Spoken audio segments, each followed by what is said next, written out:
Joining us now from Singapore for a deep dive into the PMI data out earlier this hour, Jingyi Pan, Economics Associate Director at S&P Global Market Intelligence. Good having you back here, Jingyi. Welcome to the program. Good morning, Kylie. Thanks for having me and allowing us to bring you the latest numbers again, which, as you mentioned, is pretty on the rosy side. It is rosy at 52.9. So what drove that?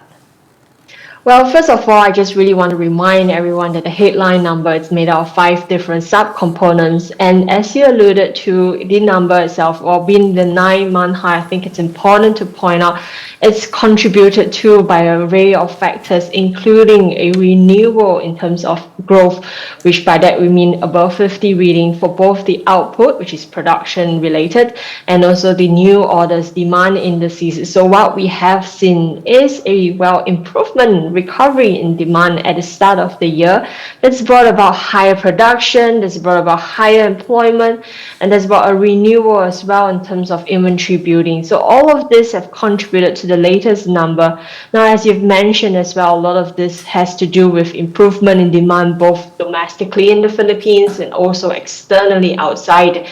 I think it's important to point out that we are seeing some of this really coming through, not just perhaps for the Philippines, but as well for the whole ASEAN region, in the sense that there is this kind of stronger demand at the start of the year that's carried through from the resilient 2025 that we have seen. And I think that's a bit of a promising sign in terms of telling us that the first quarter growth is going to start aligning towards what we are projecting. It's also good to point out, Jingyi, that the overlay here amongst the 5 indicators that's bumping up against is really corruption. The corruption scandal, as well as maybe weather disruptions. So how are you weighing in on these? Because we're coming from these factors, if you will, from the November and December readings we've had before this jump up to 52.9. No doubt, Kadi. So the number itself is a month-on-month growth. So I think we have seen quite a weak close to the Philippines' fourth quarter in 2025. So this is actually showing things picking up momentum again domestically. But as I mentioned, I think it's not just for the Philippines that have seen a strong start to the year. If we look across to the other PMI releases this morning for the ASEAN region, for some of the North Asian economies as well, including the likes of Japan, Taiwan, South Korea, those have also seen a stronger start to the year. To some extent, I think, electronics that still continue to be, that demand is still there. But of course, on the domestic side, I think the pickup in production following the factors that you've mentioned has certainly played a important part, I think, from what we have seen. We do have to talk a little bit about the future output index that's a little bit subdued. So if I could expand on that, I would say that, we did see the second weakest reading since in the survey itself. The weakest itself actually was the pandemic. So the weakest sentiment since the pandemic. And I think this is important to point out because while on the ASEAN side, I think there's a bit more optimism. I think what the Philippines trend is a lot closer to other North Asian neighbors, including the likes of Taiwan, South Korea. So from that perspective, we are seeing that some of the concerns have certainly lingered over the rise in terms of geopolitical uncertainty, such as with the US. So that some bits of front loading may still actually be present given the concern that what this geopolitical uncertainty and trade tensions still lingering could mean in 2026. Right, and that's pretty critical. As you mentioned, the future output orders, the governor, Eli Remolona, has made a mention of how important it was to track the negative output gap. I mean, we're just coming from 4Q and full year 2025 GDP. They disappointed in a big way, but those are lagging indicators. What then now is the negative output saying, and that gap is saying about the future PMI output? Indeed, so that index itself is quite an important one because typically we don't really see that gap opening between actual and future output. So from that perspective, I think it's still sounding a bit of alarm as to how resilient the growth itself is going to be.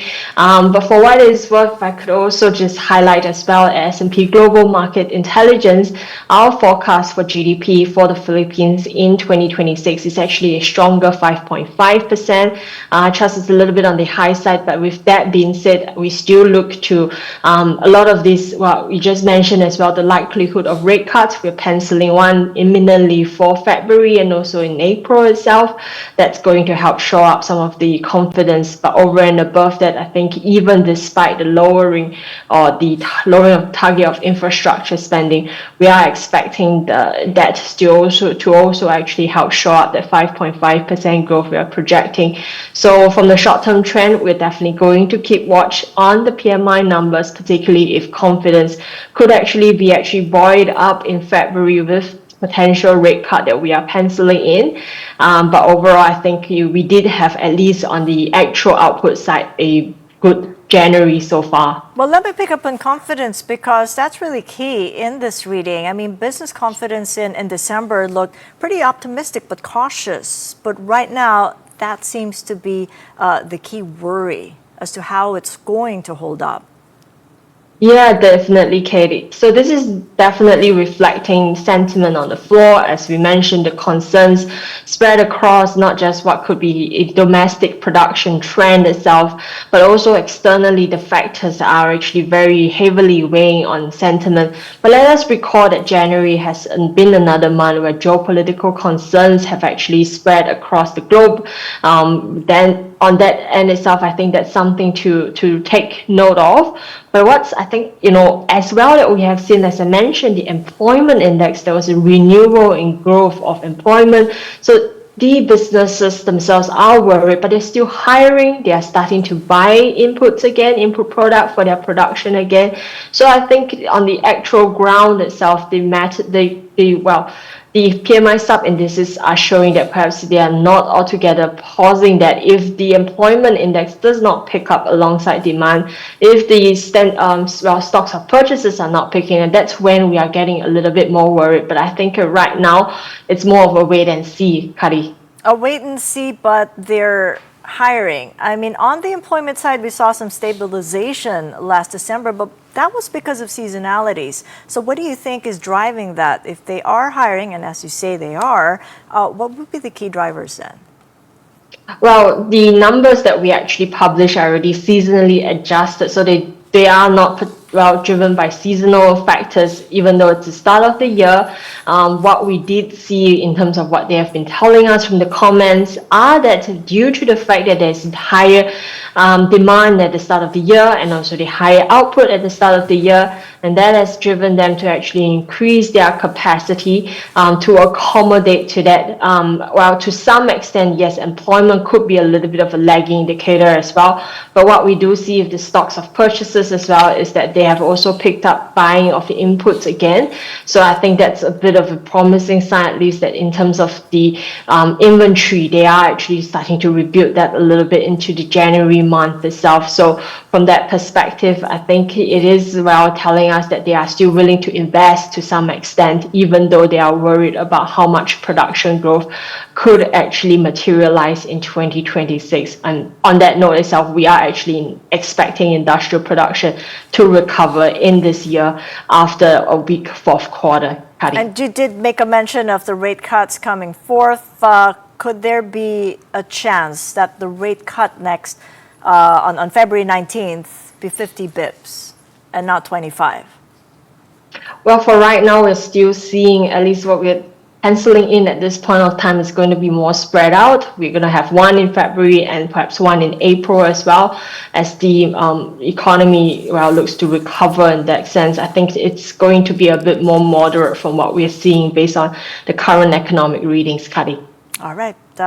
Pretty encouraging figures so far. Thank you so much. Check back with you in a month. Jingyi Pan of S&P Global Market Intelligence live from Singapore.